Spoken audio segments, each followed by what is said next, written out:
Now would you look at this girl, owning the stage, slaying all the performances. Guess what? That's me. I'm Rena, a talented beauty just like my mom, Demi Grande, the famous singer. Alongside being a dazzling diva, Mom also works as a vocal trainer at my school, the Gloria Rowley Arts Academy. Having the best teachers here to help me perfect all my skills sounds amazing, right? I excel at everything I do, being an MC, dancing, acting, mastering the piano. But still, I knew that none of these would really satisfy my mom. 'Cause there is one not-so-tuneful problem. I'm tone deaf. At 7, once after I sang my little heart out in a vocal class, the teacher asked my mom when she came to pick me up, "Oh, so Rena is really your daughter? What a shame she didn't inherit your voice. She's so off-key, we all had to cover our ears." But besides singing, I can still shine on stage in other ways. For example, being an MC at my mom's new album pre-listening party. Everything was going smoothly, right up until track number 6, when the speakers and screen glitched out. Being the professional I am, I kept the crowd entertained with my charisma and dance moves.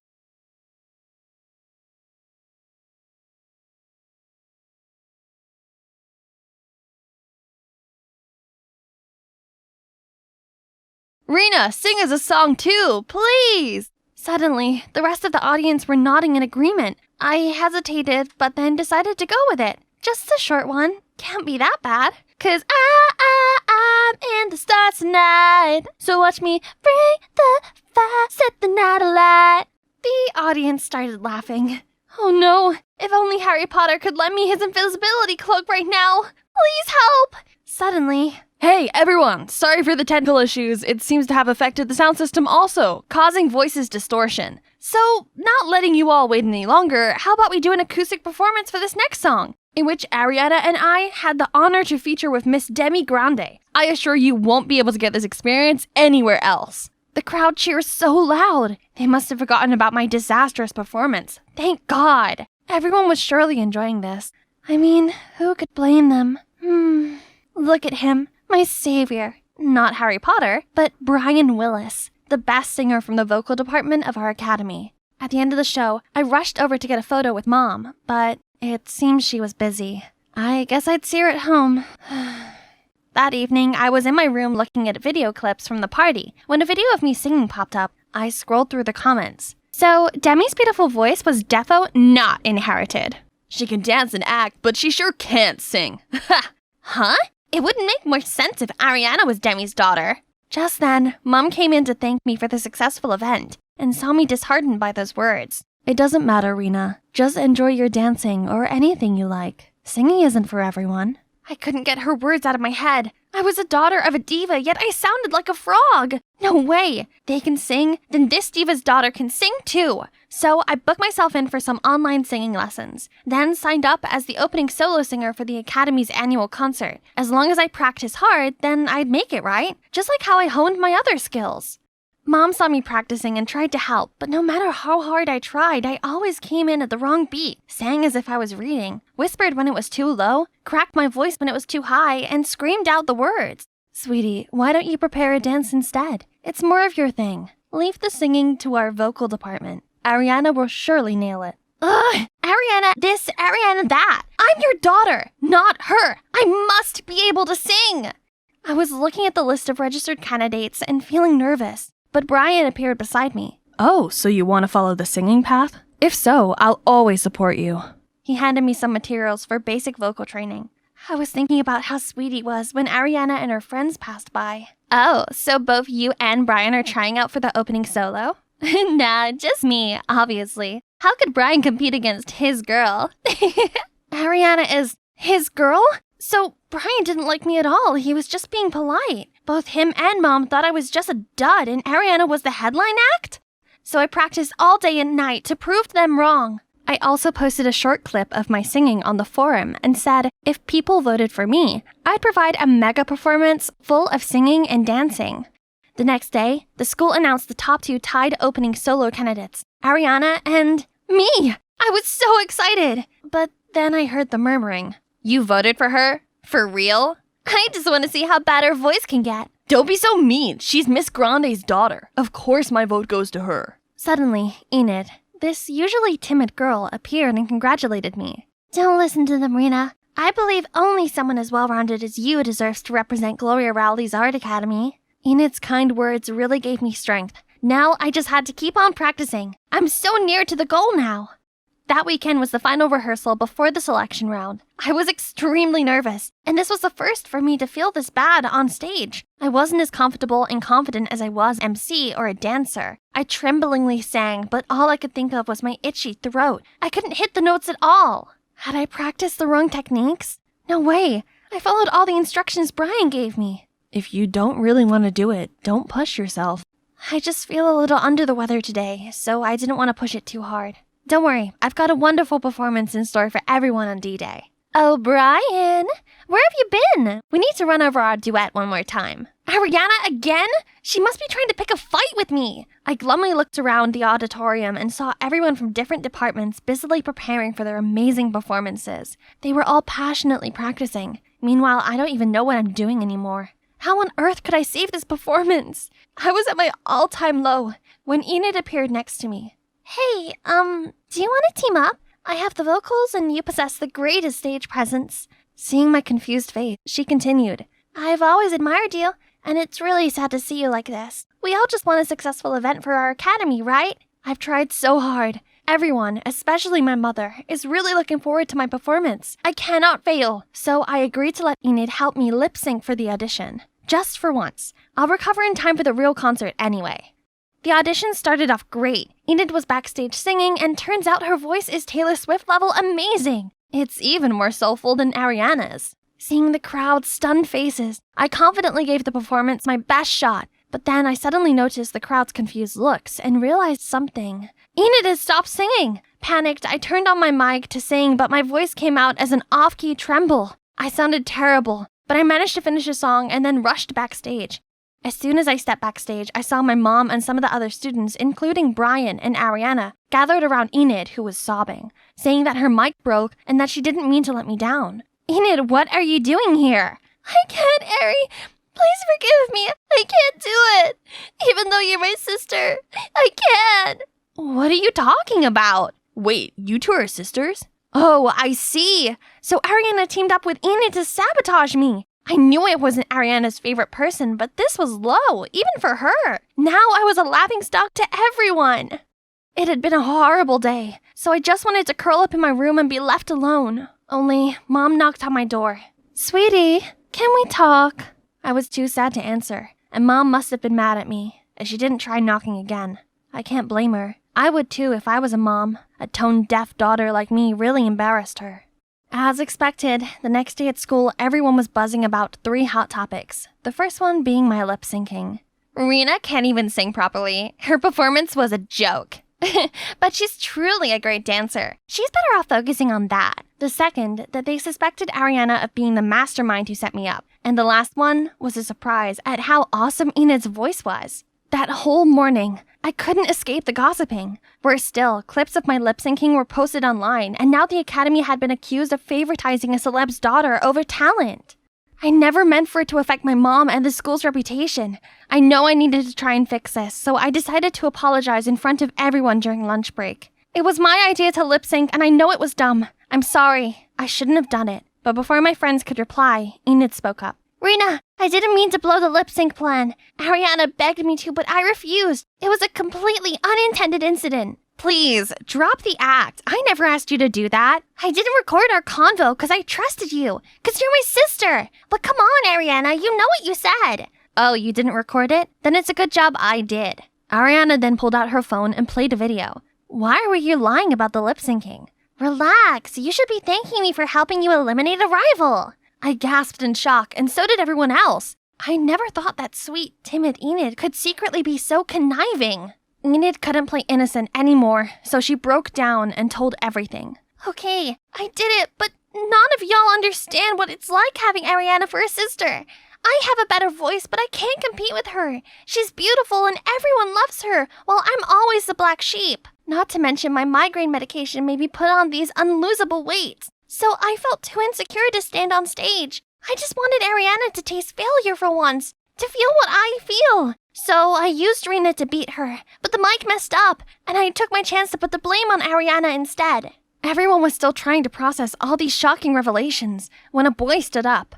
Voila! Everything is clear. It's just some selfish scheme of one person. GRR. My most precious timekeeper. There's a saying that goes, when you fully trust someone without any doubt, you'll either have a person for life or a lesson for life. You bet I learned a valuable lesson because that quote manifested itself into my life. It was the summer of 2000, before our beloved smartphones and social media even existed. Elio, Tara, and I were exploring the glorious Barcelona. Spain was our first stop on our trip across Europe to celebrate high school graduation. That's 18-year-old me. I'd always wanted a partner who I could trust with my life and stick with me through thick and thin. But the boys I dated were too childish or selfish to be considered trustworthy, except for my sweet Elio. He's always so attentive and cared for me greatly, but somehow he couldn't ease my anxiety.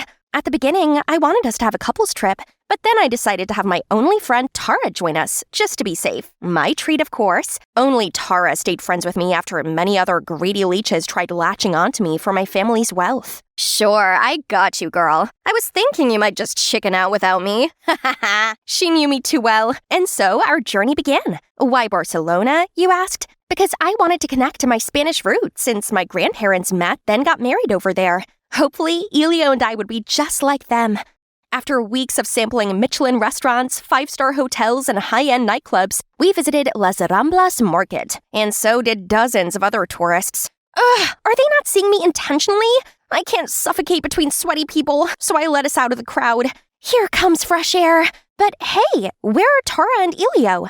I reached for my phone and suddenly remembered that Elio had my handbag. My whole life's in there. My phone, my money, my passport. Ah, police! Officer, please help!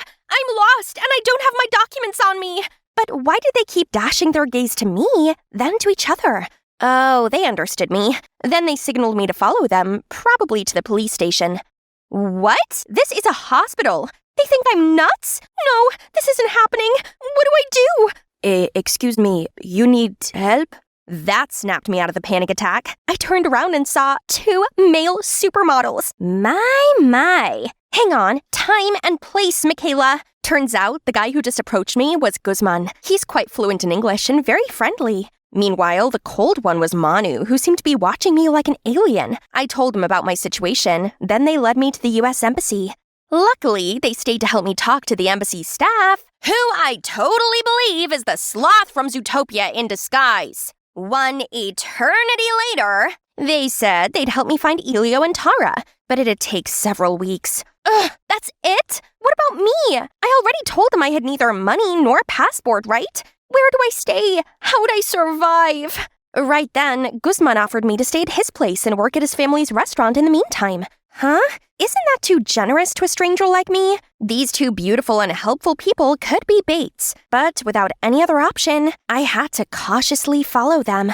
This was the first time I ever had to be on my own in a strange place, and the fact that their home was an old, slightly shabby restaurant didn't help. Mr. and Mrs. Rios, the owners, aka their parents, welcomed and fed me. I wasn't sure if the food was poisoned or not, but my rumbling tummy convinced me to blindly trust them for now. Then they showed me my room. That's nice. Perhaps a bit too nice, especially to a complete stranger. Am I gonna get kidnapped like when I was 5? If it wasn't for my bodyguard, I'd be living in a human trafficker's wonderland now. This room's only secured by a simple slide bolt, so I used all my strength to barricade the door with this wardrobe. Whew, that'll do it. I couldn't sleep much and got up pretty early, but it took me a while to remove my barricade and get downstairs. Scratch that. Or I might give myself scoliosis. At breakfast, they asked me how I was doing. I could only mutter a few Spanish phrases from school and prayed for my Spanish ancestors' assistance, while their replies were too fast for me to comprehend. Besides, it sounded like they used a different language to communicate. Sensing my confusion, Guzman explained that people in Barcelona speak Catalan in their everyday life, not standard Spanish. Oh, right. Suddenly, I felt so alone among them. Unsurprisingly, when they opened, I was assigned dishwashing duty and organizing the storage room because I didn't speak any Catalan. Back home, I had maids and servants pick up after my every step. Literally. So working here was torture. Not to mention the hot weather here was draining me. My slow pace earned me Manu's glare, his annoyed frown, or sometimes a few words that I'm sure weren't very nice. Fortunately, Guzman was there to be the usual comic relief. I'm sorry, I don't know what I'm doing. De nada. You're doing your best, girl. Don't worry about that grumpy cat. Still, Manu was just one of my many problems. Everything seemed confusing, from how they tell the time to the metric system. Not to mention, mealtimes in Spain were always somehow 2 hours late. I swear, I almost blacked out from hypoglycemia the first few days. But today, Manu suddenly demanded I take a table's order. Maybe they sensed my nervousness, so they pointed at the dish they wanted from the menu. Gazpacho and pesto pasta? Got it! Call me Bear Grill. Improvise, adapt, overcome is the way to go. A while later, I was just vibing in the kitchen when I heard a commotion outside. I ran out and realized the customer from before was coughing violently. What's happening to him? I saw Mr. Rios ran up to his date, asked a few questions, and checked his half-eaten pasta. His face suddenly turned pale, and he immediately called an ambulance. Michaela, did you, by any chance, not hear that he said he had a nut allergy? Perhaps. He told me his food should be nut-free because he's allergic, but that went over my head. Thank God the ambulance arrived on time, so he was okay. Still, Mr. Rios had to apologize, and that meal was on the house. And me? Manu gave me a piece of his mind. Why is he angry at me? He knew I didn't speak their language, yet he made me take their order. I wish I spoke Catalan so I could fire him instantly. Guess I'll have to fire myself. Adios! I was walking around aimlessly when Manu and Guzman found me. They said they were looking for me everywhere. Manu's awkward expression was very unlike his usual cool appearance. Sorry, you not know Catalan, I not know English. We, misunderstand. Go home, please, okay? Now I knew this guy seemed cold only because he didn't speak English. Seeing their sincerity, I followed them back. But will I ever return home? What if I'll never see my friends and family again for the rest of my life? The next day, I went to the U.S. Embassy and received shocking news. Elio and Tara not only had already left Barcelona, but Spain. A week ago. Why didn't you inform me immediately when you found them? Oh, we were gonna do that tomorrow. They're gone anyway. What's so funny about that, you moron? Never mind. Burning this place down wouldn't solve anything. My world had already collapsed. What did I do to deserve this? Why am I surrounded by cruel people? My paranoia was proven right once again. I can't trust anyone but myself. I relayed the news to the Rios and asked if I could live with them longer. They reassured I could stay as long as I needed. They can't reach you now either. They couldn't have abandoned you. Maybe they were looking for a way to help you. Chin up, Wayne. Your tiara's gonna fall. This family's hospitality and positive energy are unmatched. Still, it saddened me that I couldn't return home just yet.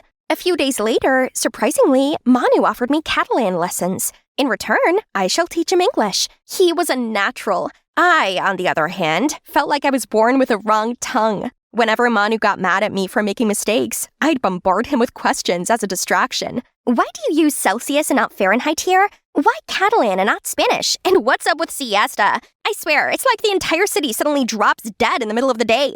At first glance, my questions seemed to annoy Manu, but he actually answered all of them. I could see his iciness slowly melting. Time passed and my Catalan improved. Today, I even chatted with Manu's parents while working. They said this restaurant was established a few generations ago, and many troubled couples stopped by this place. But love always prevails in the end, because our food heals them all. Might sound romantic, but actually, that's because great-granddad liked being a love guru, while great-grandma wished to be a couples therapist. Since then, thanks to Manu and my coworkers, my life got a lot easier. Every time I messed up something, they'd offer help or guidance. One time, I got lost while delivering food and was gone for a long time. But when I got back, they didn't criticize me. One of them even joked that I didn't know the area because I rarely went out. So Guzman suggested we three go to the beach after work. Some vitamin C sounds like what I need. Huh? But only Manu was waiting for me after our shift. It's just us. Guzman's with his hot date. Guzman, you cheeky little schemer. Still, this isn't a date, right? Just two friends getting to know each other. I initially thought we're going to walk along La Rambla and arrive at Barcelona beach, but Manu took me to Playa Barcelona, which was a bit further away, but pretty much empty and splendid. Strange how TripAdvisor didn't mention this place. Manu brought out a bottle of cava, a Barcelona specialty. Wow, isn't it expensive? Are you sure I can have this? You worked hard and deserve to play hard. Aw, so thoughtful. He might make me blush. Then we toasted to my chaotic arrival here. That's the stuff. With Manu, I got to see an ordinary side of Barcelona. Not often do I get the chance to be somewhere this beautiful. I should be more adapting. Besides, if I wasn't here, I'd never get to observe this magnificent monument up close. Leave room for Jesus! Jesus! I mean, Guzman? He had a terrible date and came to vent. What were you thinking, Michaela? You have a boyfriend, remember? Eventually, my life here got more enjoyable. I kinda adopted the mañana mentality, so taking it slow became my motto. I now realized whoever invented siesta was a genius. People would sometimes burst into songs, as others would either sing along or dance to the music. Spaniards seem to value quality of life more than those in the States. Speaking of which, I still got homesick from time to time, and Manu's the only one who seemed to notice. You can talk to me anytime. Rest assured, we're all happy to have you here. Okay, I might have a teeny tiny crush on him. No, focus, Michaela. Think about Elio, your boyfriend. I wonder how he and Tara were doing. Speak of the devil, I saw them again that evening on a TV show about tourism in Marseille, France, and they shamelessly claimed to be a couple. I couldn't believe it. However, without my passport, I couldn't get to them. So I asked Manu and Guzman to go there, and they agreed. Girl, don't worry. I'm more than happy to bring those traitors to justice on your behalf. No matter what had happened, I'll be eternally grateful to them. My guardian angels. They returned after a couple of days with my stuff, but Manu said those two showed no remorse as they put all the blame on me. The moment I saw them, I knew those two were beg-bucking. Trust me, honey, they're penniless. But I still had questions, so I immediately called Tara and chaos ensued. Tara said my paranoia and stubbornness tired her out, as they did Elio. We kept it to ourselves all this time because we didn't want to hurt you, but actually, it felt like a relief to not have you around. Did you know that we bonded over shared trauma? That's you. Good. I hope you two are happy asking strangers for money together. Tara, are you talking to Michaela? Mickey, wait! I can't listen to another word. There wasn't even any tears left in me. Manu sat down next to me. Hey, you got rid of those traitors. Why the long face? I'm fine. Don't mind me. I just lost the only two people I trust outside my family. No biggie. Come now, it's not that bad. Give up! What the? Oh, oops, my bad. Don't give up. I mean, cheer up.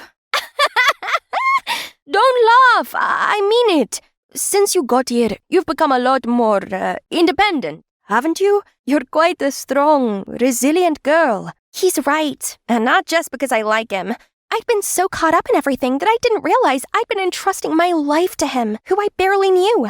I'd been relying so much on him and his family. Maybe it's not so bad knowing good people still exist. And this guy, he makes it so hard for me to leave this place.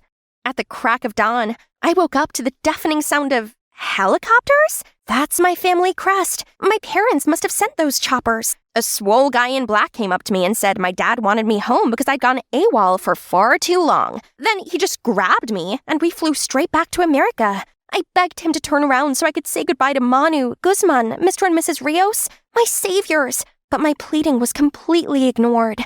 I was finally home and went to college, but as a different person. I was determined to socialize more and befriend new people. And no, it's not just talks. I actually moved into the dorm to be surrounded by my peers. It's been a long time coming, but I learned to open up and keep my trust issue in check. I shouldn't pass up on companionship out of irrational fears. However, I couldn't take my mind off Manu. We didn't even properly say goodbye and had no way to contact one another. So I went back to Barcelona to look for him. But when I got there, his family said he'd just gone to the airport. Turns out, he went looking for me too. I immediately got in a taxi and headed to the airport. As soon as I arrived, I saw the earliest flight to America had already taken off.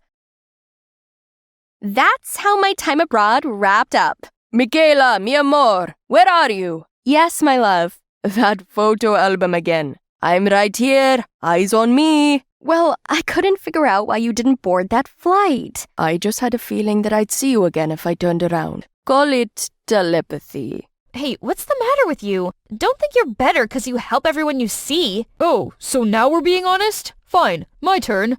I didn't listen to what everyone said about you and still became your friend. Turns out they're all right after all. Like father, like daughter. What are you talking about?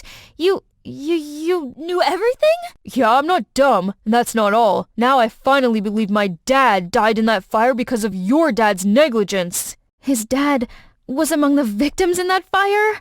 My feet wouldn't move, and my muscles were constricting from shock for a while before I could drag my heavy heart and crumbled thoughts to somewhere else. I'm sorry about his dad, but I'm in pain too. It's not just because the boy I like was cruel to me, but also because, as it turns out, he's no different from everyone else. Devastated, I unknowingly brought myself to the gymnasium. Wait, my self-defense club? They're still practicing? Wow, hard at work already.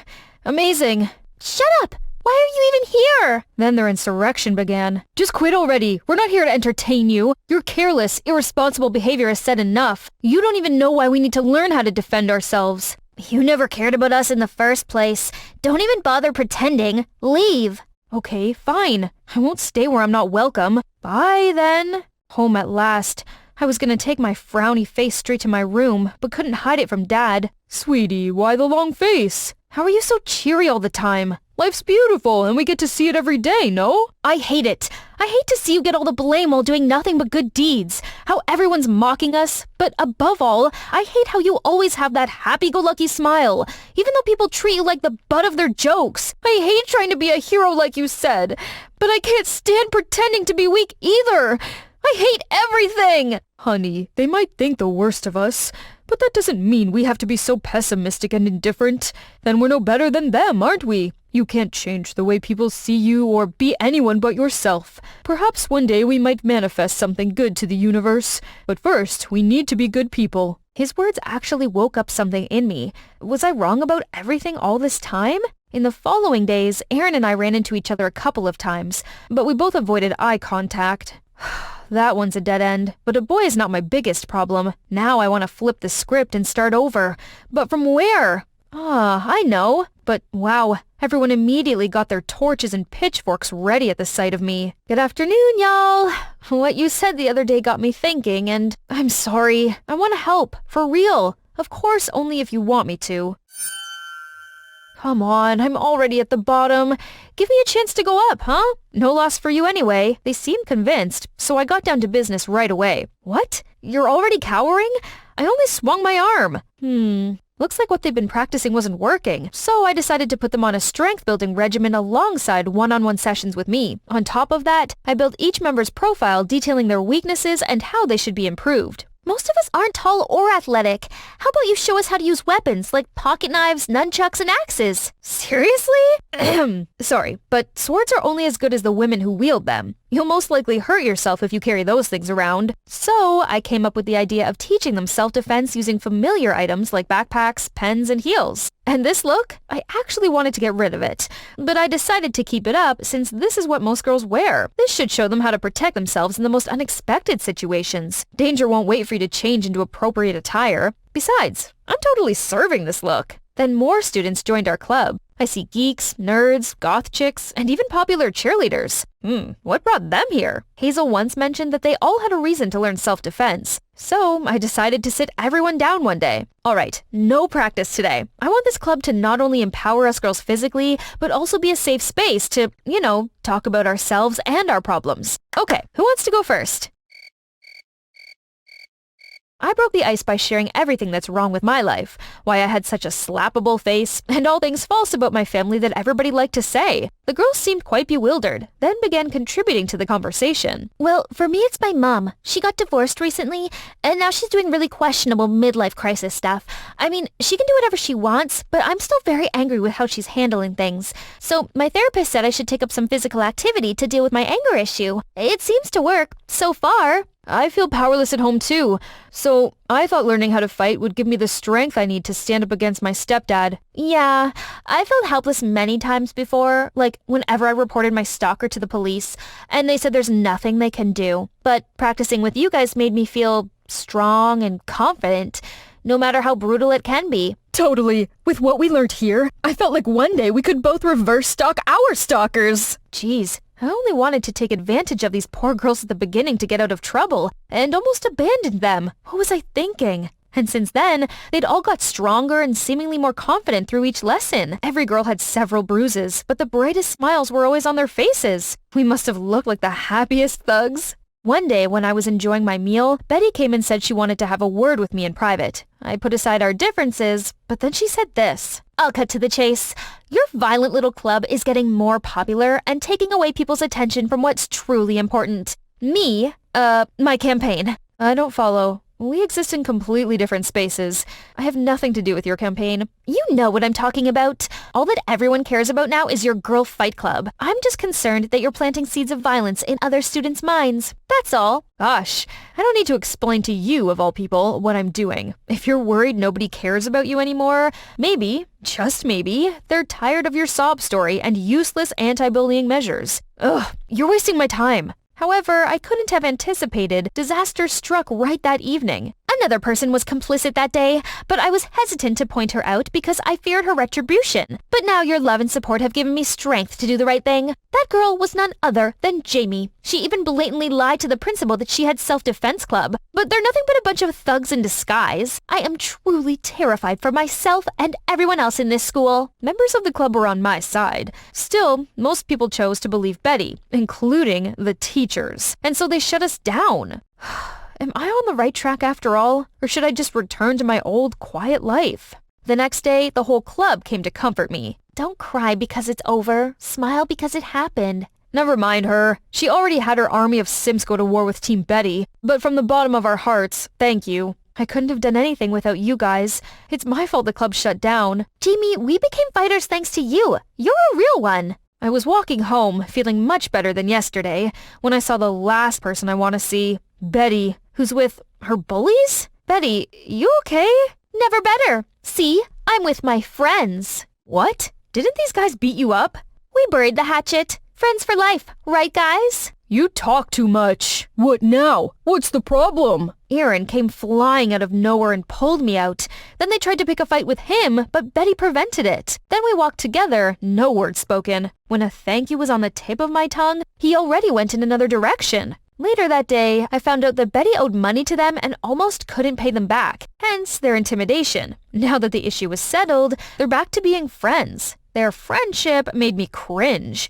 I shouldn't bother myself with it since I already knew Betty wasn't all pure and innocent then. The next morning, Betty dragged me aside as soon as I came to school. Looking for your favorite scapegoat? Where are your bestie assailants? Shockingly, she wanted to apologize. Jamie, I promise it won't happen again. She even said that it was Aaron who told her to change her ways. Welp, it didn't matter anymore. Pretty please don't tell anyone about this. My parents would shave all my hair and use my shiny bald head as a mirror if they knew. Whatever, I'm no snitch.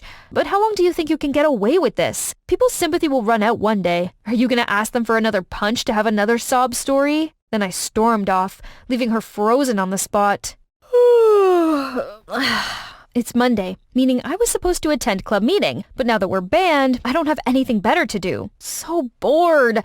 Suddenly, I saw smoke rising from afar. That direction. It's the gym! I acted on instinct and ran towards it. As I approached the fire, I realized it was much bigger than I thought. Worse, I heard someone scream for help from inside. So I hit the fire alarm, but as soon as it sounded, memories of the fire in the past and my dad came rushing to me. It's keeping my feet rooted there. At this point, many people heard the alarm and came to help extinguish the fire. What you standing there for? Give us a hand! Ayo, did she cause this? Out of the way! Useless! Images of Dad's scar filled my head. I just want to explode. Is history repeating itself? Are people gonna die? Jamie! Jamie! Jamie! I was awoken by the calls of my friends from the club.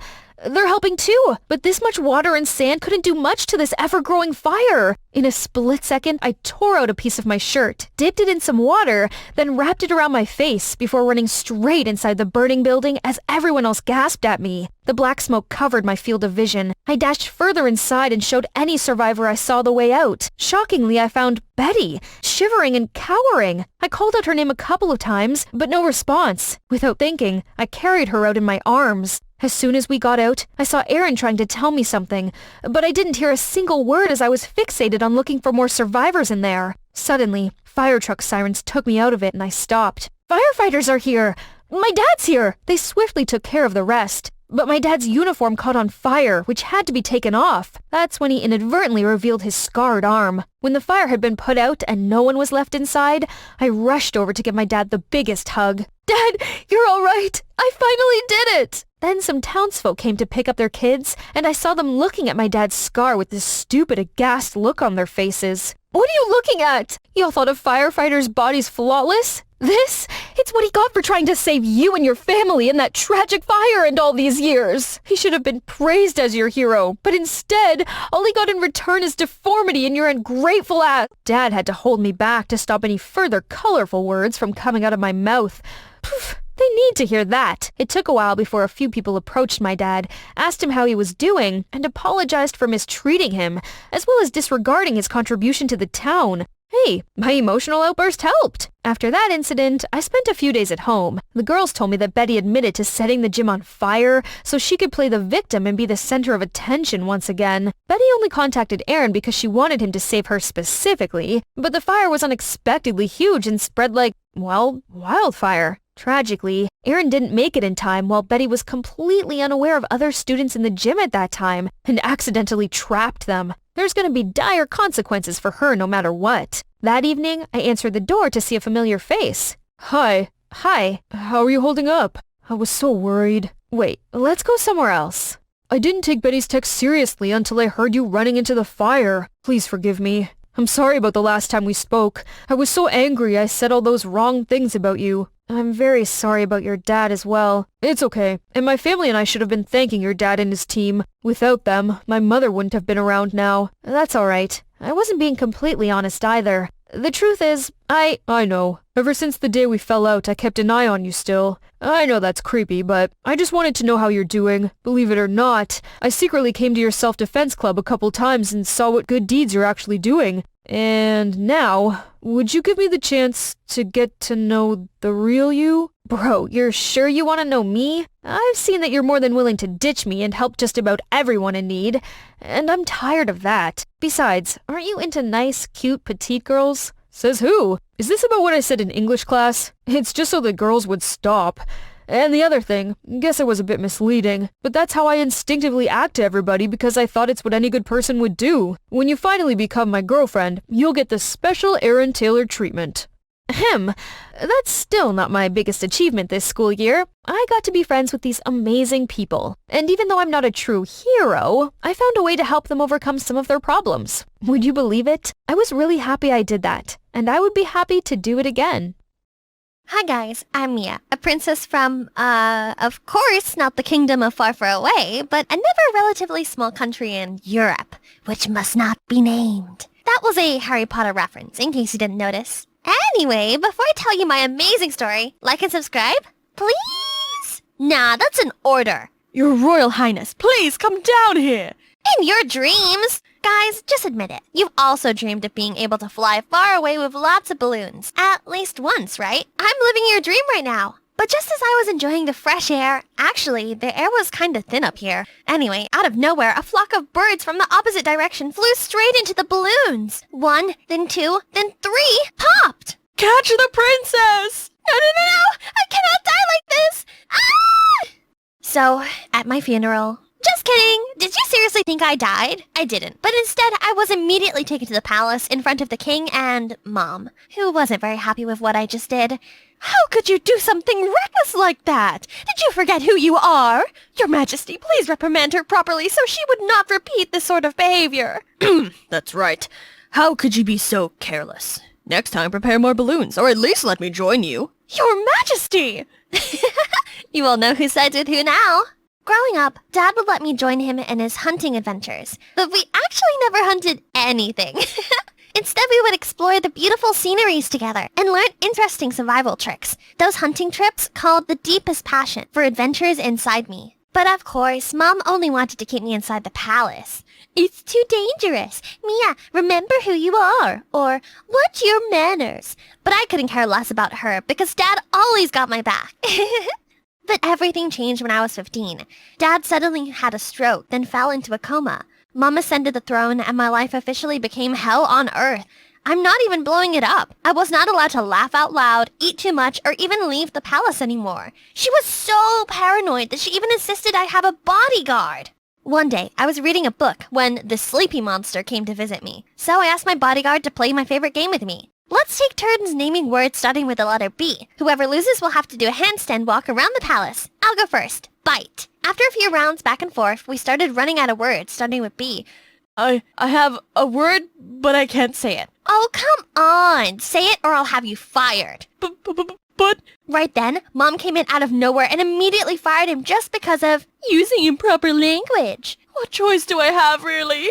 I tried to negotiate with Mom to let it slide, but she was impossible. So I had another bodyguard, who just moved here from the North Pole. Negotiation wasn't even in his dictionary. One time, I wanted to try this Peter Parker battery experiment, but knowing my bodyguard would never allow it, I asked him to go buy me a chocolate shake. So here I am, ready to become the next Spider-Man. Warning, do not try this at home. Yeah, I'm talking to you all. So anyway, the experiment was quite successful, but my new bodyguard was also fired shortly after. He didn't even know I was doing this. It was my fault this time, Mom. Mom! Then, after a short while of many other recruitments and reconsiderations, the Queen finally found another bodyguard who, according to her, had given up her noble position in the royal family to train in the army. You will learn a lot from her, yada yada yada. Does her name happen to be Mulan too? But the moment I met my new bodyguard, I thought she was Miss Universe in disguise. Skin as white as snow, lips red as the rose, and hair black as ebony. She looked as fragile as Snow White. How was she meant to protect me? I guess I have to test her then. Come at me already. Before I could process, she rushed towards me faster than the speed of light, and I instantly found myself locked in. Your Royal Highness, I'm Grace. I'll be your bodyguard from now on. Got it. Now could you release me? I was finally freed from her grip. So, Lady Grace, is it true you gave up your title to train in the army? That is true, Your Royal Highness. Just call me Mia. Anyway, why did you do that? I just wanted to follow my martial arts dreams without any restrictions. Grace and I talked some more, and I found out she was actually very pleasant to be with. Over time, Grace and I became closer. She was excellent at her job, protecting me from any trouble I caused for myself. But whenever she could, she would also try to bring me along with her on palace duties. She knew how much I loved to be outside the palace. Everything was better with Grace, until one day after I turned 17, the Queen summoned me in to announce a life-altering news. According to the Royal Covenant, as soon as a princess turns 17, her engagement ceremony is to be held. What? Engagement? There's no way I'll get married at the age of 17 or 18. And should I at least know the name of the unlucky guy? Right then, a guy stepped in. Nice meeting you again, princess. Liam, the Duke from a neighboring country? I met him before through some royal parties. Oh gosh, he smelled like he just soaked himself in 1001 bottles of Dior Sauvage. I mean, look at the way he stroked his hair or applied chapstick. My stomach was literally on strike seeing all of this. Ugh! No, I will not marry anyone. If you guys insist, I'll go on a hunger strike. Only, I didn't know hunger strikes require a great deal of mental strength, which I don't have. After skipping lunch, I almost passed out already. Luckily, Grace sneaked in some food for me. Thank you, thank you. There's no way I'm gonna skip my 2 p.m. chocolate shake either. I understand what you mean, Your Highness. It's all because of that stupid Liam guy. Did you see how he acted? He looked like a donkey. Actually, I used to attend some royal classes with the Duke before I gave up royalty. Oh yeah? I bet he failed all the classes. There was no grace in that man. No, he was actually very smart, and he cares a lot about others. You know, a lot of girls in the classes were dying to get with him. So maybe you should just give him some time, Your Highness. All right, as long as you get me my chocolate shake. It seemed like the hunger strike really worked, since the next day the Queen came into my room looking all worried. Mia, have you seriously not been eating? Yes, Mom. I can't get married. Right then, Marcus, Mom's private secretary, came in, interrupting my marvelous acting. Your Majesty, please consider joining the charity program in the Southern Village. I said I will not go! But I'm afraid since the king became unconscious, the royal reputation hasn't been as good as it used to be. Having a member of the royal family there would help. Ooh, a charity program in the Southern Village? This screams my ticket to freedom. If I go, I could at least delay the stupid marriage. Plus, I'll get to explore the village. Your Majesty, perhaps you could allow me to join the charity program on behalf of the royal family? That is too risky. Actually, having the princess there would also help promote her image as well, given that she is the next in line to the throne. But, Mom, this is the only way to lift my gloomy dying spirits. All right. Thank you, Mom. This is what a high IQ will get you in life. It seemed like the engagement ceremony with Liam would have to wait, because I, the princess, am setting off to save the world. But man proposes, God disposes. When I arrived there, everything was really programmed. Everyone was dressed up, holding flower bouquets, and standing on both sides of the road welcoming me. As soon as they saw me, they all started applauding. I haven't even done anything praiseworthy. Oh wait, should I smile or should I grin? How many teeth should be revealed? Oops, I forgot to check myself in the mirror this morning. Is there any lipstick or veggie stick on my teeth from breakfast? Suddenly, I noticed a boy with a bouquet of deep red roses looking at me curiously. Are those for me? Thank you very much. No? I guess they're for your mom then. I patted him on the head, stopped to Aldi's behind-the-scenes bloopers. As I continued walking, I saw a well-groomed gentleman wearing a hat in front of me. Did the locals here even prepare a moonwalk performance to welcome me? That's so thoughtful. But as I was about to approach, he reached out to stop me and lifted his hat, revealing a cheesy smile. Wait a second. I think I'd seen that smile somewhere else before. Bonjour, principessa. Here we meet again. Liam? Why are you here? I don't know if you've heard it before, but there's a Chinese proverb that says, if it be fated, even 1,000 miles cannot keep us apart. Ugh, I've come all the way here and still can't seem to escape this guy. I'm sure Mom was behind this. So you must also know the other saying in Chinese, but if it not be fated, we shall not encounter each other, even if we are face to face. Even after I literally spelled out, I do not wish to see your face like that, he still didn't bat an eye and continued acting cheesy. He even messed around with Grace, too, making her all embarrassed. I had to save her out of there. Just ignore him. I thought upon coming here, I would be free to wander around to explore the surroundings and meet up with new people, but without the Queen's approval, Your Highness is not allowed to go out. Then for food, we were served with all different kinds of exquisite cuisines. So, are we doing charity or on a vacation? Yeah, right. How can the two of us finish all this food by ourselves? You should join us too. That's right. Everyone come join us. We can't, Your Highness. Okay, either you all sit down or I'll have you fired. That's the power of being a princess.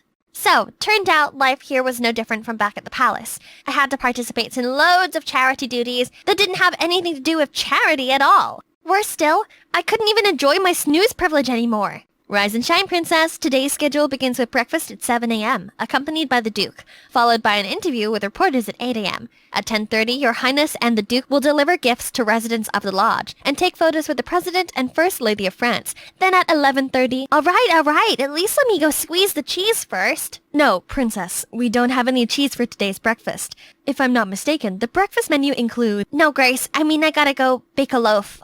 Plant some corn. I need to go to the bathroom ASAP. Well, breakfast was ruined because of Liam.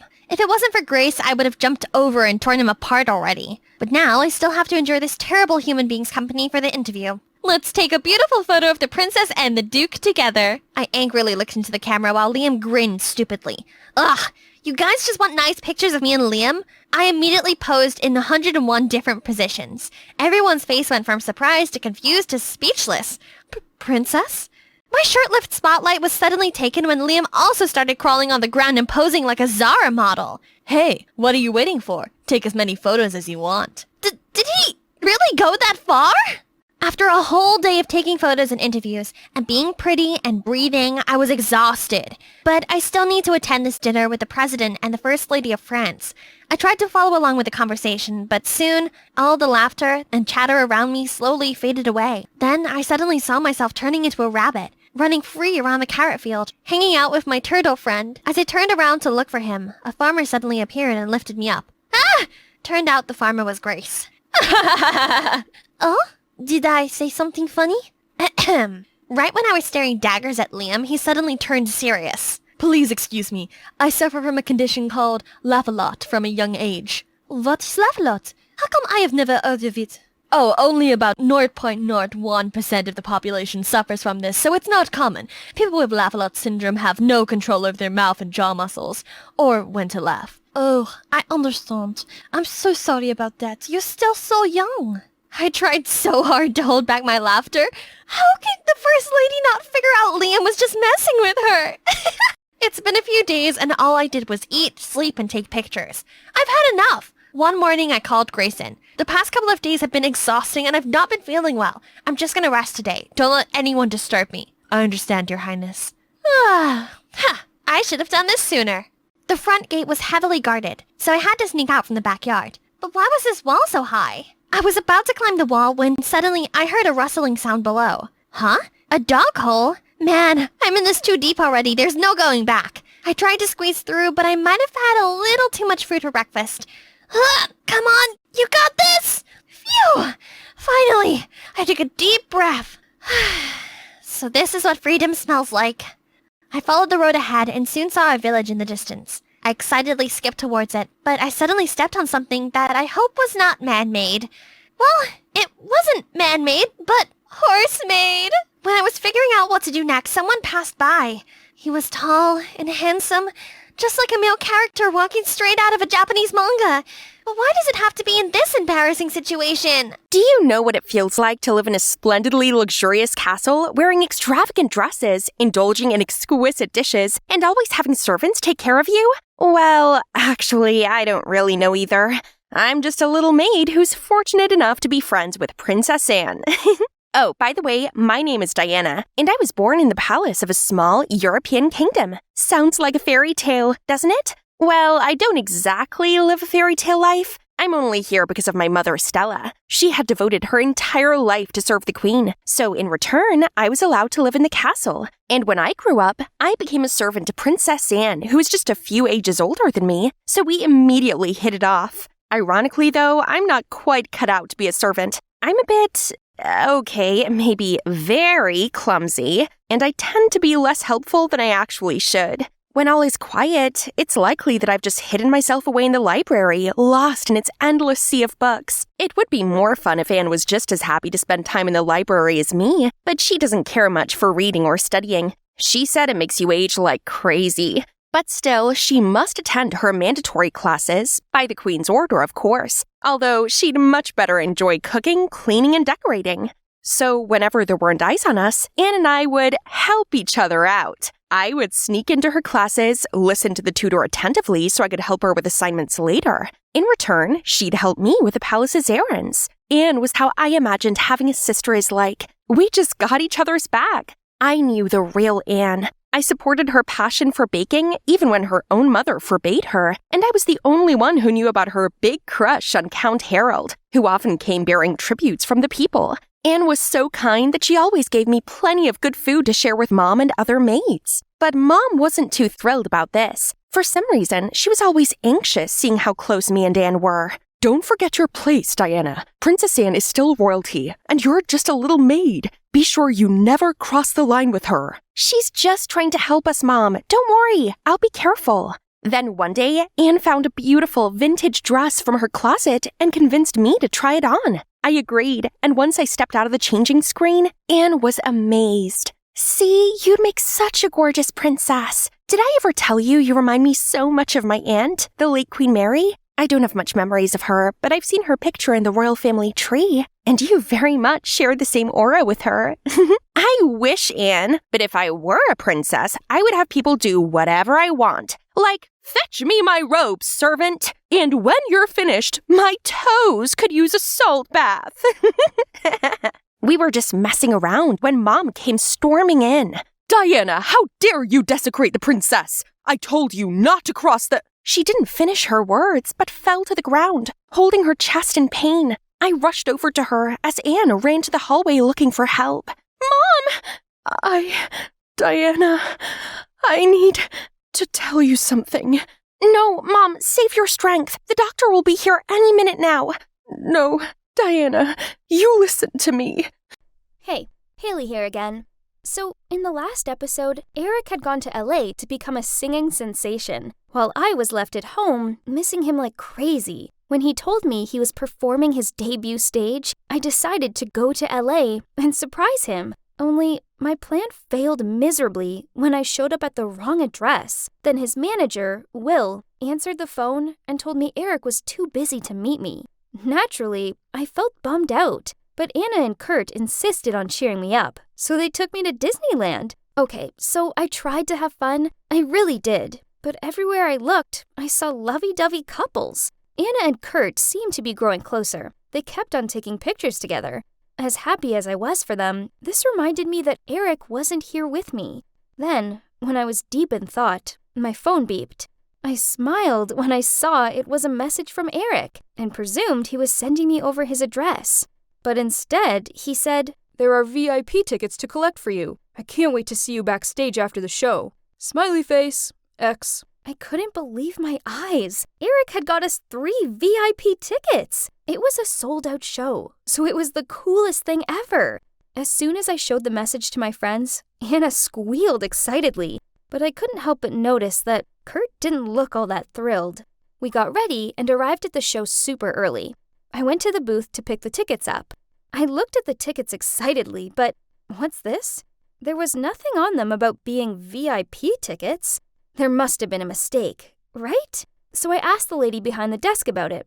She frowned at me and assured me there was no mistake.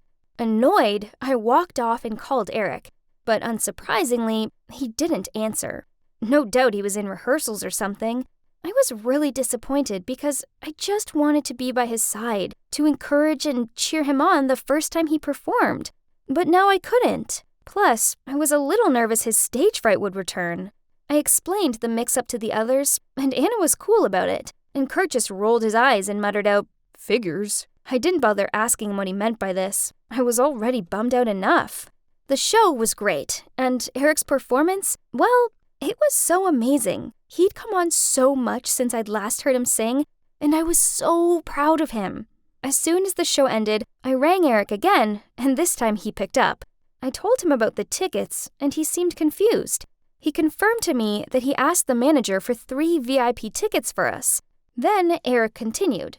Now I'm joining an after-party. I'll send you the address. Let's meet there. I replied, Sure, I'll be there. I miss you. I told Anna and Kurt about the party, but they both said they were tired, so made their way back to the hotel. It's okay, as I grabbed a taxi and went to the party by myself.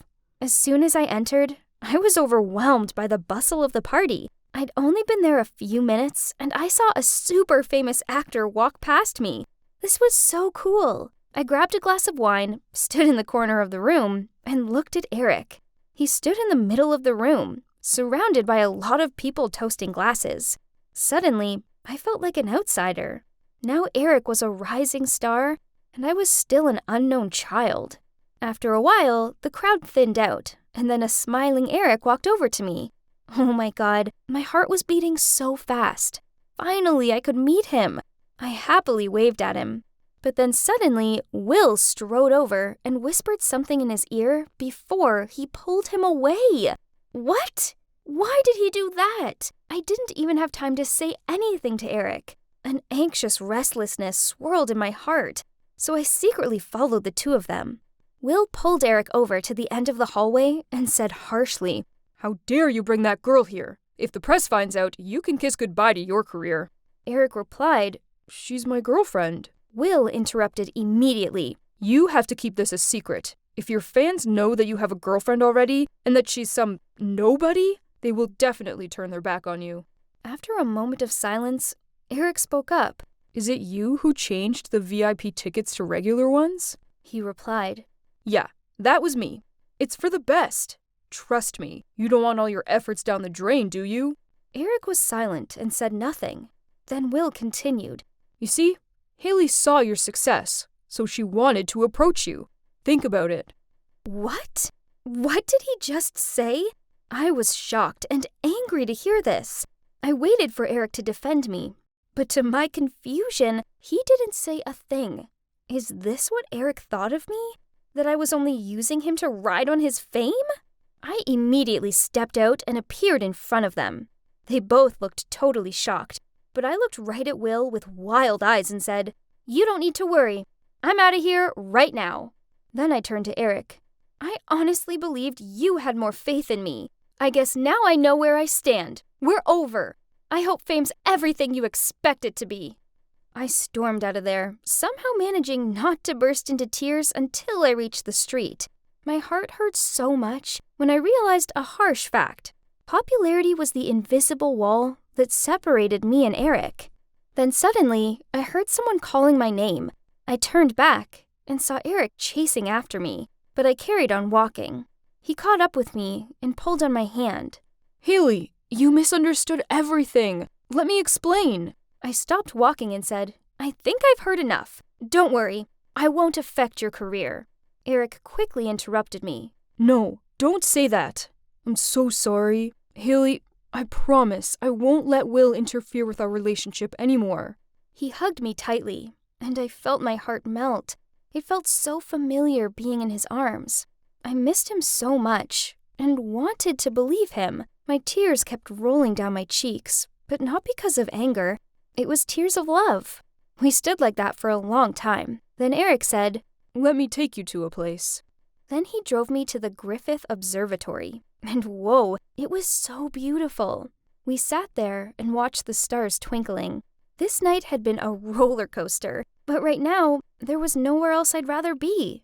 So I looked at him and said, if only this moment could last forever. Eric smiled at me, then asked, So, how long are you gonna stay here? I looked at him sadly and replied, I have to go back tomorrow.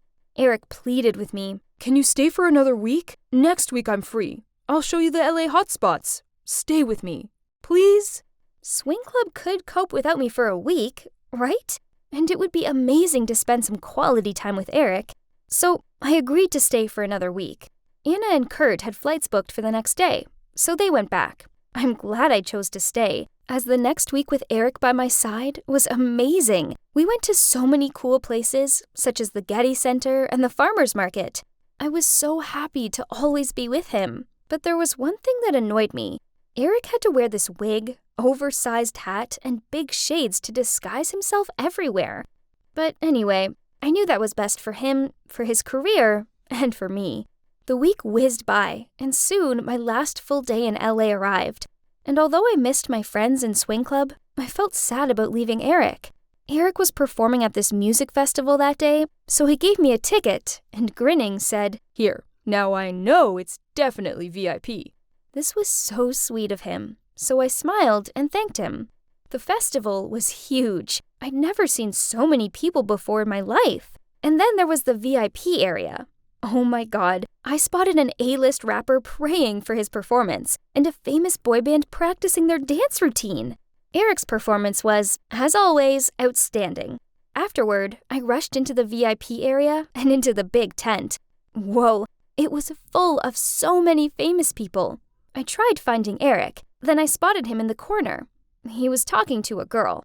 I walked over to him, and I couldn't believe my eyes. With him was Clara. She's this super famous singer who's been dubbed the new Taylor Swift. I really admired her. She's only 2 years older than me, but she's achieved so much. On seeing me, Eric introduced me to Clara. It turns out she's with the same record company as him, and they were preparing to release a product together.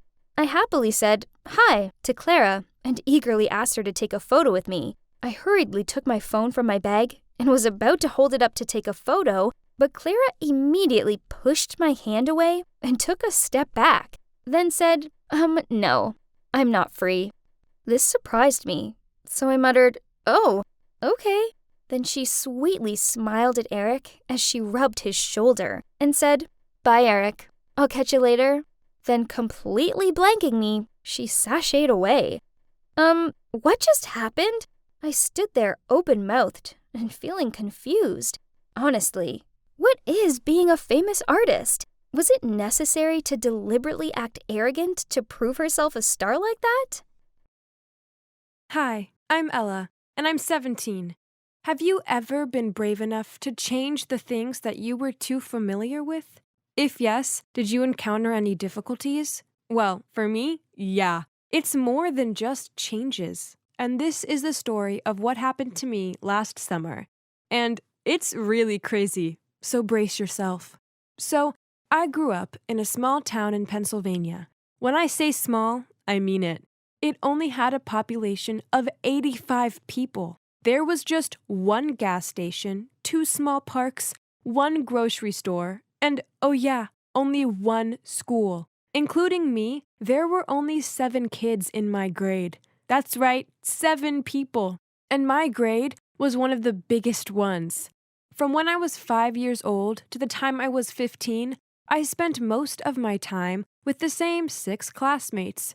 After being with them for many years, most of them really started to get on my nerves. Well, apart from Rosie. Rosie and I became BFFs in 3rd grade. Some other kids were teasing me about my red hair and told me that I looked like a tomato. But then Rosie appeared by my side and told them to back off. From then on, we became best friends and were pretty much inseparable. My life was good. I felt safe in my little town where everyone knew each other. In a city, there were way too many people for my liking, and too much pressure to be popular. And I didn't want that. I knew a small town life was the life for me. But then, when I was 16, everything changed. On one Saturday afternoon, I was at Rosie's house watching a movie when my parents called me and told me to come home at once.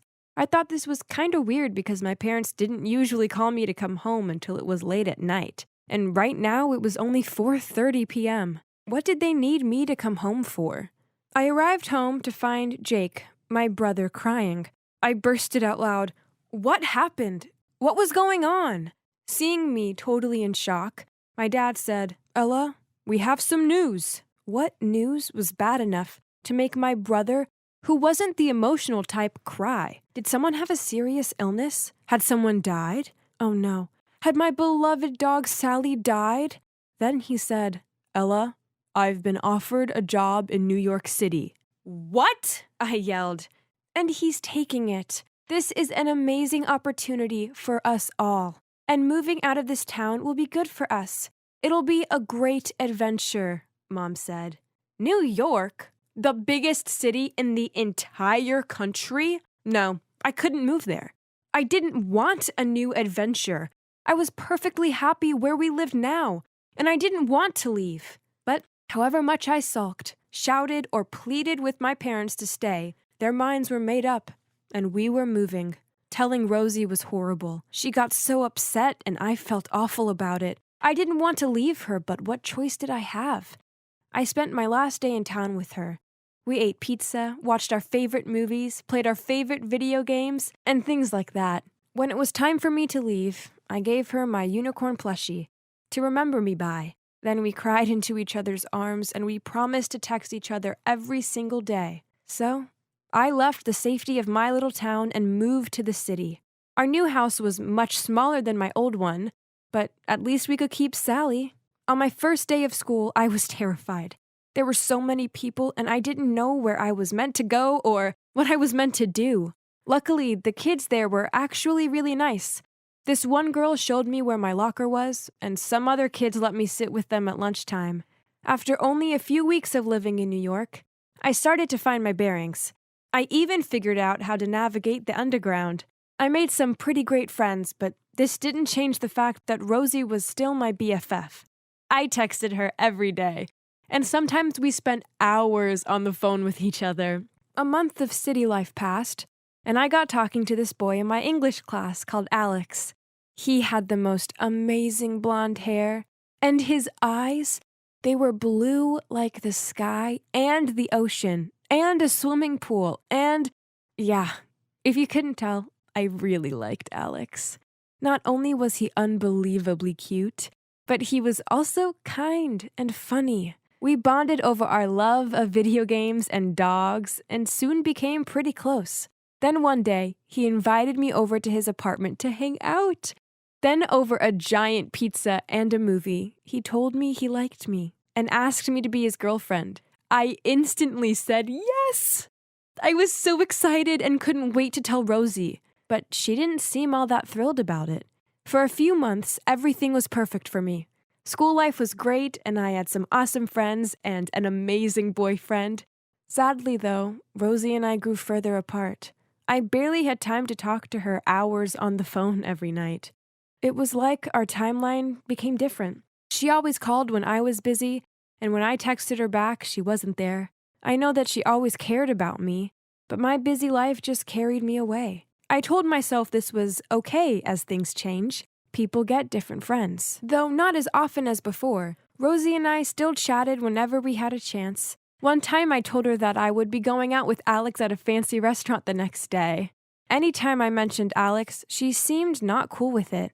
But that time she expressed her excitement and asked me a lot about our date. That made me feel so good. When the day came, I went to meet Alex at the restaurant that he had booked for us. I entered and waited for about 20 minutes for him to show. I began to get impatient and asked a waiter if he'd seen a boy with blonde hair and blue eyes come in at all.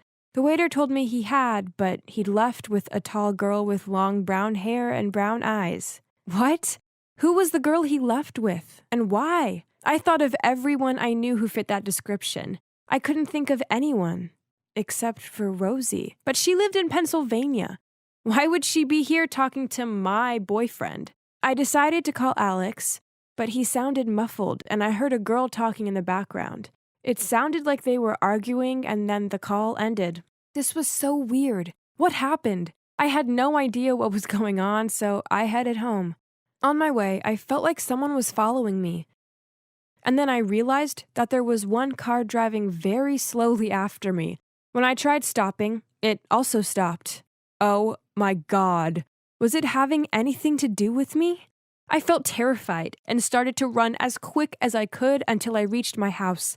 I turned back and saw that car parked outside my house. I was shaking as I tried to open the door. And as I did, Sally zoomed past me and ran toward the car. I had only seen her act that way whenever Alex came over. She really liked Alex. Wait, Alex? That was it. Alex was in that car. Was it a prank? I ran over to see what the heck was going on. There, sitting in the driver's seat, was Rosie. And to my complete shock, Alex was tied up in the back seat. Rosie! I screamed. What are you doing here in New York with my boyfriend? Alex screamed, Help! She told me you were waiting for me in her car, then she kidnapped me. Rosie quickly turned around and looked me right in the face. Oh, hi, Ella. What are you doing with my boyfriend? He's not a good guy for you, Ella. I need you to break up with him now, or else I will drive away so you can never find him ever. Are you crazy? We will not break up just because you demand me to do that. Now let him go. I walked around to the passenger door to get Alex, but then the car started moving, fast. I ran after the car, but I was too slow. But Sally ran after it too, and she didn't stop. She almost got hit by cars as she ran through traffic until she was out of sight. I was so scared. I was about to call the cops when I saw a police car zoom past me. How did they know about this already? Who called 911? I looked back and saw my mom standing outside with the phone waving at me nervously. She had seen all the commotion and called the cops. Thanks, Mom. There was nothing I could do now except wait. It was awful. I was so anxious. About an hour later, a cop car pulled up to our house. The cop stepped out and opened the back door, and out came Sally. I ran up to the police car and hugged Sally. She was safe, but what about Alex? The officer told me that they'd chased the car for almost 2 miles until they cornered it on a dead-end street. He said that Rosie was very fierce and tried resisting arrest, but they'd taken her to the station.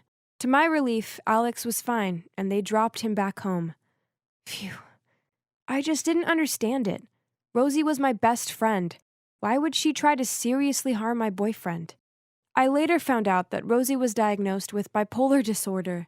It's a disorder that causes people to go through extreme mood swings and do things that are out of character and crazy. Rosie had a lot going on. As well as me not being around anymore, her dad had moved out. I didn't know this as she hadn't told me. Back then, I wasn't talking all that much to her, but I'd never expected that the separation Rosie felt was too much for her and could lead her to bipolar disorder.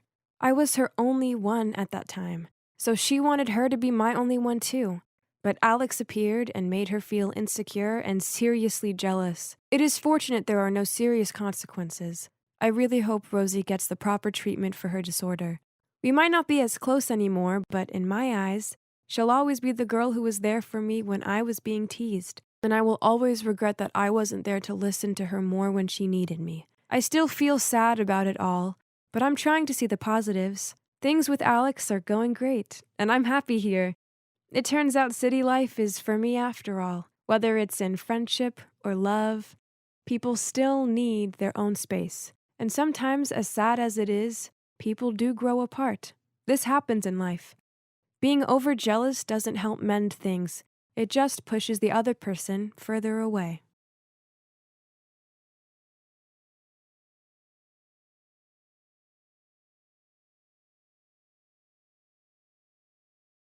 Hey, it's Austin here again.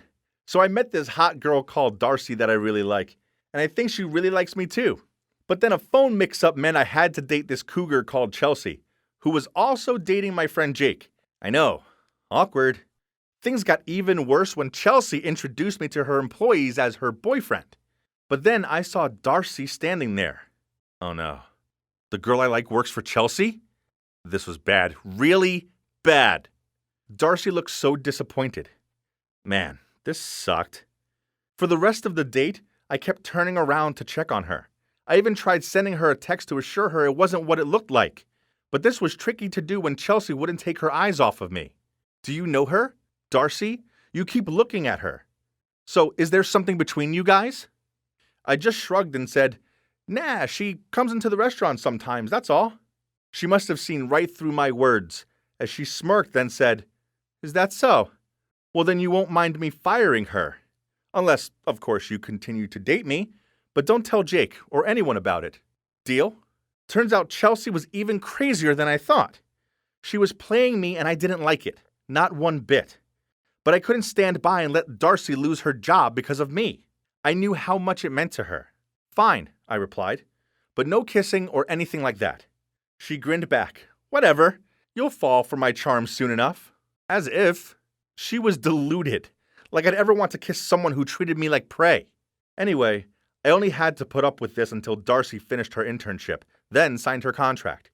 Later on, I texted Darcy explaining that Chelsea was just a friend and nothing more, but she didn't seem convinced. From then on, whenever she came into the restaurant, she barely met my eye, even when I gave her an extra slice of dessert. Ouch. Worse still, I kept on bumping into Darcy when I was on dates with Chelsea. Whether it was the coffee shop, walking the street, or going into a restaurant, she always seemed to be there to spot us. And Chelsea didn't help at all as she kept on clinging on to me and acted up when she noticed Darcy was around. Dating Chelsea was hard work. She just wouldn't quit pestering me.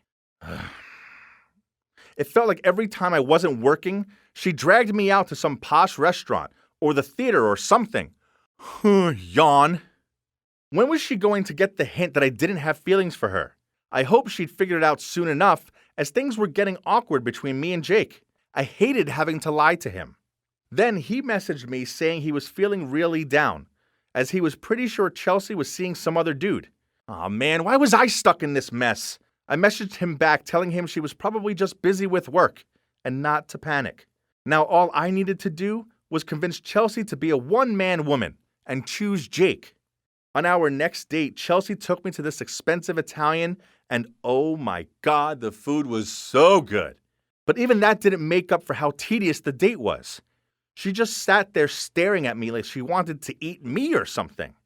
It made me feel so uncomfortable. Later that night, I was at home watching a movie and wondering how I could end things with Chelsea when I heard an angry thud at my door. I opened it, and to my surprise, it was Jake.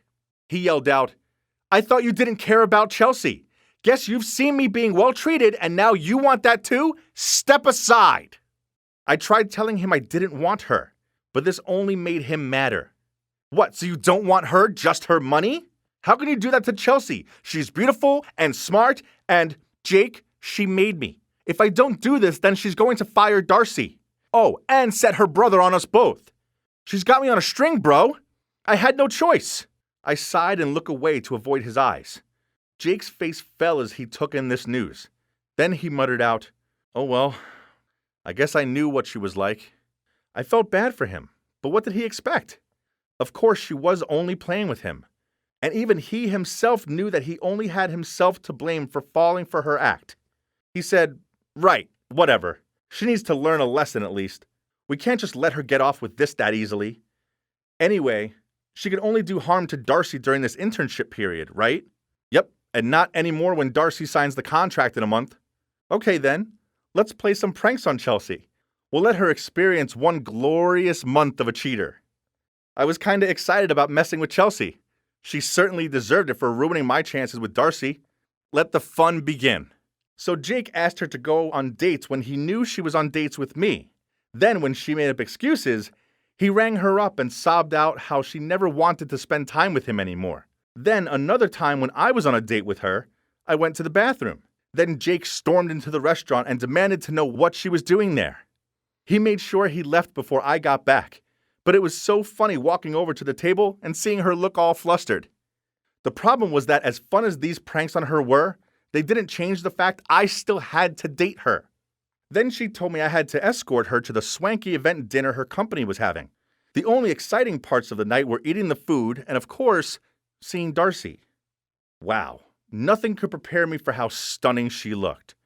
Unfortunately, Chelsea's brother Tim had noticed this too, and he kept on creeping around her. I saw him offer her drinks and put his arm around her. I wanted to go and drag her away from him so badly, but I had my own problems, as Chelsea led me from group to group and introduced me to them all as her boyfriend. Ugh. Finally, when Chelsea was in the bathroom, I managed to go over to Darcy. Only Tim was with her. He was kinda tipsy and was slurring out his words as he asked her to hang out with him and his friends after the event. Poor Darcy. She looked so uncomfortable. So I said, "Hey Darcy, Chelsea wants to talk to you. It sounds pretty urgent. She's waiting for you outside." I led the way. Then when we stepped outside and it was just the two of us, I said, "Sorry it took me so long to save you from that creep. Are you okay?" She couldn't even look me in the eye as she replied, "I could look after myself." Then she went to walk back inside, so I pulled her back and said, "Please, Darcy, wait. It's time I told you everything." So I told her all about the mishap with the phone on our first meeting in the coffee shop. How Chelsea forced me and Jake to date her. Then how she was threatening to fire Darcy if I didn't go on dates with her. At first, Darcy rolled her eyes and muttered, "Yeah, right." But after I mentioned the part about her job, she seemed to believe me. She let out a long sigh. "Chelsea does talk about you all the time. Now I know why." Then she said I didn't need to do this for her anymore, as she didn't intend on staying at the company anyway. It was too toxic of an environment for her, and her colleagues treated her so badly just because she was a pretty newbie. Then she said the main reason why she didn't quit the internship was because of me. Every time she came to my restaurant, I would cheer her up and make her feel much better. Okay, so this counted as her confessing her feelings for me, right? Give me 1 week to do what I need to do. Then I'm leaving that awful place, she told me. That sounds doable. I smiled at her. I hugged her, then we went back inside as if nothing happened. The following week was so exciting. I couldn't wait till I could finally be with Darcy. I told Jake all about it, and he decided to play one last joke on Chelsea. And there's no way I was missing this one. So I hid around the corner and watched as he turned up her doorstep and told her he couldn't be with her anymore because he couldn't stop thinking about her brother Tim. The shock on her face was priceless. Then she started yelling at him that she didn't want him to contact her ever again and to stay away from her brother. We had such a laugh. Jake's my best friend, and I really do wish him all the best only. Hopefully now that Chelsea's out of his life, he can move on. And finally, Darcy quit her job, and now I can do what I first intended to do, before this phone and crazy woman mess got in the way, and that's to take the prettiest girl I've ever seen in my life on a date. It was just such a long and messy journey to get here, but good things take time, right?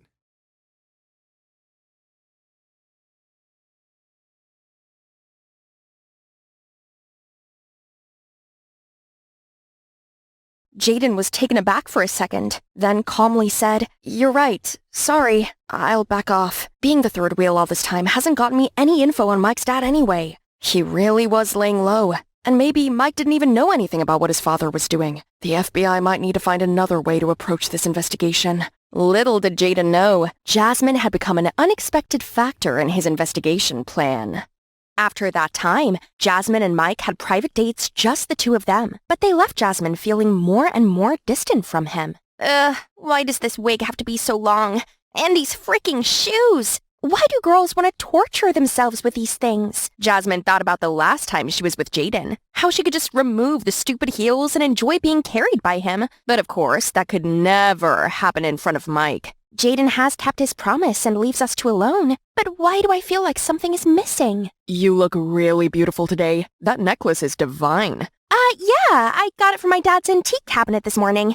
Guess it once belonged to some ancient Egyptian queen. My dad has a bunch of these. Oh, really? How come? Well, he developed a very deep passion for collecting antiques and has filled our whole house with all kinds of stuff. Interesting. Just then, Mike knew exactly what to do with rich and naive Jasmine while she's still totally oblivious to it. That night, Jasmine struggled to fall asleep. She wondered how Jaden could just disappear into thin air like that. Fine, don't let me see you again. I'll make you watch me eat 10 buckets of fried chicken and then force you to run 10 laps while carrying me. Jasmine didn't realize, however, that behind her inexplicable frustration toward Jaden, she actually missed him.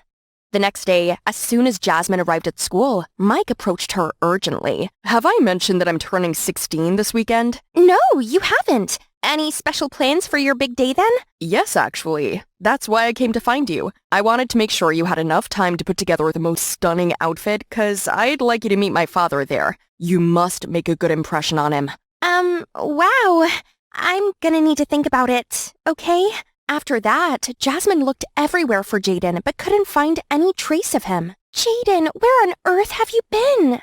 That evening, while Jaden was discussing the current situation with his partner, he was surprised to see Jasmine's figure at the door. How did she find her way here? How dare you go AWOL for the past few days? Do you realize how many excuses I needed to give the student supervisor just to get your address? Then Jasmine began to tell Jaden about her latest date with Mike, how she felt that Mike was not the right match for her, and that Mike wanted to introduce her to his father at Mike's birthday party. I think I need to break things off before any family gets involved. However, after the FBI team hit a dead end because they couldn't get any intel, Jaden realized this party was a once-in-a-lifetime opportunity for them to catch the thief. Wait, you can't give up so soon. You were so determined to win Mike over before. Don't just dump him over cold feet. At least wait until after the party to make your decision. Yeah, you're right. I'll go to the party.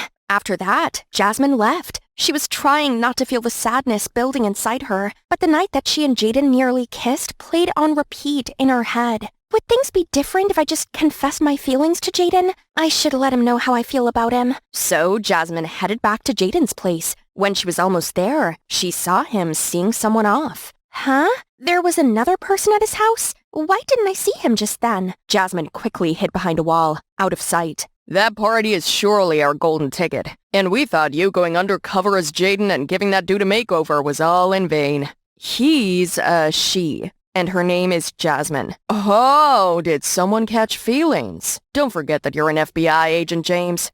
Jaden, that is.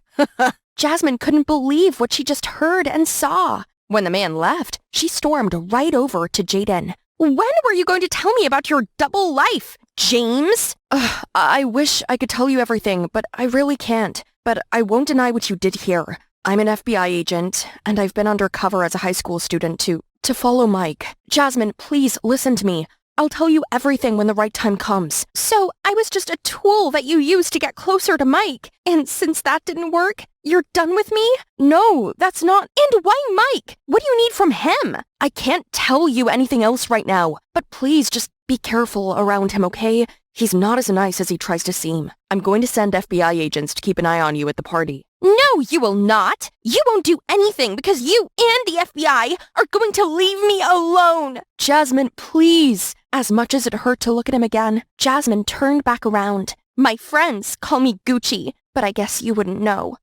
While Jasmine was still mad at Jaden, she couldn't help questioning why the FBI had to send people to follow Mike. Suddenly, she remembered the overheard conversation. That party was surely our golden ticket, and we thought you going undercover as Jaden and giving that dude a makeover was all in vain. Maybe I could find the answer at Mike's birthday party. In the following days, Jaden relentlessly tried in every way to make amends with Jasmine. He messaged her on every social platform, from Facebook to Instagram to Twitter, and she blocked him on each one. He flew paper planes that read, "I'm sorry," into Jasmine's room, but she just stared coldly at him through the window while tearing the planes all up and throwing them in the trash. One morning, Jasmine woke up and even found a dove delivering Jaden's apology letter, but she completely ignored it still. Mike's birthday party finally came. Why do I feel so unsettled? Maybe it was because of Gary's hamburger this afternoon? Meanwhile, Mike was also lost in his own thoughts. Will Dad be able to get on with the plan? I wonder what disguise he'll show up in. Right then, Tiffany approached them. "Mike, I have a present for you." Mike opened the envelope to find pictures of Jasmine from when she was a tomboy. "I just wanted to remind you of the person you're really dating." I don't care about who she was before, because I love who she is now. My amazing girlfriend. Jasmine felt partly appreciative of Mike's feelings for her, but she was also exhausted from the pressure of trying to be someone she wasn't. "If only you knew that this isn't the real me." As they walked away, Mike leaned in close and whispered in Jasmine's ear, "Let's go meet my dad. Privately." Jasmine followed Mike to the rooftop, but she saw nobody when they got there. "Where is he?" Just be patient. He always shows up on time. At that moment, a kind-looking old man appeared. Jasmine looked around in confusion, wondering where he had come from. Before she could introduce herself, he started to speak. "So you must be the lovely Jasmine. Mike has told me so much about you. I heard your father is a famous collector of antiquities." Yes. You know my dad?" "I know he has something that's truly coveted." Jasmine had no idea what he was talking about. She turned to Mike and saw him mouthing, "It's you. Come here, girl. I have a gift for you. A diamond ring that's perfect for your delicate hands." Jasmine hesitated, but somehow she found herself slowly reaching out her hand. Just before her hand could reach his, there was a rustling sound. "Rat!" Suddenly, there was a loud explosion and smoke filled the air. Jasmine fell to the ground, unconscious. Jaden rushed in and saw Mike's father disappear into the smoke as they fled. His head told him to chase them, but seeing Jasmine lying on the ground, he immediately ran to Jasmine and carried her out of there. Jasmine woke up and saw her dad and 3 brothers anxiously standing around. Through their accounts, she knew that an anonymous message had been sent to her father last night, demanding he hand over a precious necklace in exchange for Jasmine. The police confirmed that the sender of that threatening message is a career thief. But I wonder how he knew our family had that necklace. Jasmine recalled wearing that necklace to see Mike and revealing to him that her dad was an antique collector. Could that very thief be... Remember, he's been doing this for a long time. They call him the Phantom Thief. Surely he has a talent for sniffing out valuable items and evading the police. Unfortunately, it's the same this time. Actually, that young police officer could have caught him, but he chose to save your sister. Our family owes him big time. Is that young police officer Jaden? Later, Jaden came to visit Jasmine at the hospital. "Can you tell me the truth now? Is the FBI chasing a career criminal who is none other than Mike's dad?" You're right, because he works in mysterious ways. I had to approach him through his son, Mike. "So why didn't you arrest him when you had the chance? Weren't you just waiting for that moment?" Because you were in danger. At that moment, I could only think about getting to you." "All right, I'll give you that one. Can you tell me what you found out? Maybe I can help." Then Jaden told Jasmine that through spying on Mike, he discovered that Mike was his father's informant. Mike would scour rich girls, then point out the targets to his father who'd steal their valuables. That's why Mike had targeted Tiffany before, but as soon as he learned she was a fake rich girl and Jasmine was the real deal, he switched his focus to Jasmine. "I am so sorry I kept the truth from you for so long. I really care about you, and I was trying to keep you from getting hurt, and you did anyway. I'm sorry. I hope you can forgive me." "You did save my life after all. I think we can call it square. So, what's our next move then?" I really don't know. "I might have an idea." Elsewhere, Mike and his dad were scheming. I didn't expect that sissy Jaden to be in the FBI. Don't worry, I know how to deal with him. The next day, reports of an antique auction flooded the news. A once-in-a-lifetime exhibition, all from one man's private collection, will be auctioned to the highest bidder. The collection includes antiquities from all over the world, including a necklace said to belong to Cleopatra. Its estimated value is over $100 billion. The streets were also plastered with billboards and banners about that auction. In the evening of the auction, all VIPs of the upper class gathered in the hotel's main lobby to prepare for the big event. In addition, hundreds of security guards and police officers were hired to guard the auction jewelry 24/7. Before the start of the auction, Jasmine's dad gave a welcome speech to all the guests. Ladies and gentlemen, I am honored to welcome you all to today's event. As you know, I collect antiques as a hobby, so to share some of the joy this collection has brought me, the profits from today's auction will be donated to the orphanage. Sir, is it true that Cleopatra's necklace will also be auctioned today? That's right. However, it's not here. It's currently being kept in a very secure place that even a mosquito couldn't get through, and will be presented during the final round. Aren't you afraid that the phantom thief, master of disguise, will steal it? Well, he can certainly try me. The whole crowd burst into laughter. Without knowing, from a corner, an elegant lady was watching them all with a smirk on her face. At 9 o'clock sharp, while the sounds of the auction echoed through the hotel's halls, someone in a black shirt and wearing a backpack appeared at the door, trying to put a key in the lock. Freeze! Hands over your head! Busted, you thief! I'm not...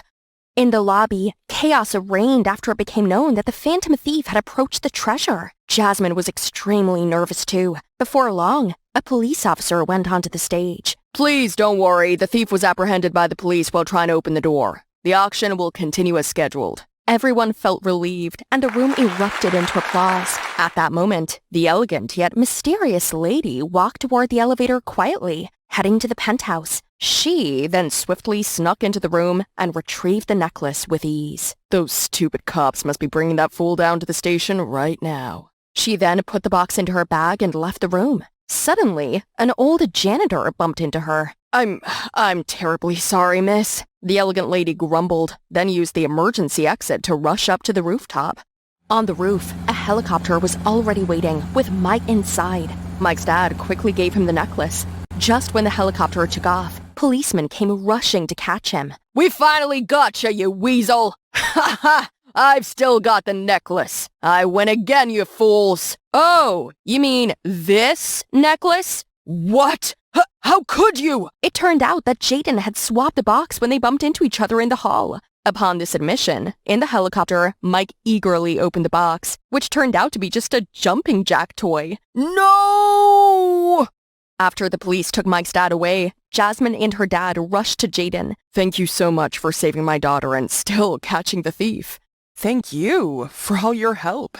We couldn't have caught him if you didn't fabricate this event. This whole thing was Jasmine's idea, and the event itself was fake. All the antiques auctioned tonight were real, and those proceeds will still go to charity. We did it! You're right. We did it. Whatever happened with the other thief who got caught earlier? Oh, he was hired to distract the FBI, but we knew from the start he wasn't our thief. Luckily, the arrest announcement was just the thing we needed to get Mike's dad to make his move and to make him think he was going to get away with it. Now I just need to know how you switched those boxes so smoothly. Are you a magician too? Nope, I'm just me. The next day, Jaden finally had some time alone with Jasmine, and it was finally time to tell her the rest of everything. It might not be my place to say, but I understand how you've been feeling. Trying to be someone? Heck, it's my job. But it's not your job to change to make other people like you. The right people are the ones who love you for who you really are. People like, me. Jasmine was touched. She had so many things she wanted to say, but she was simply speechless. She turned to Jaden, and upon seeing just his side profile, she blushed. Are you okay? Jasmine was going to respond, but she hiccuped again. I think I know what to do.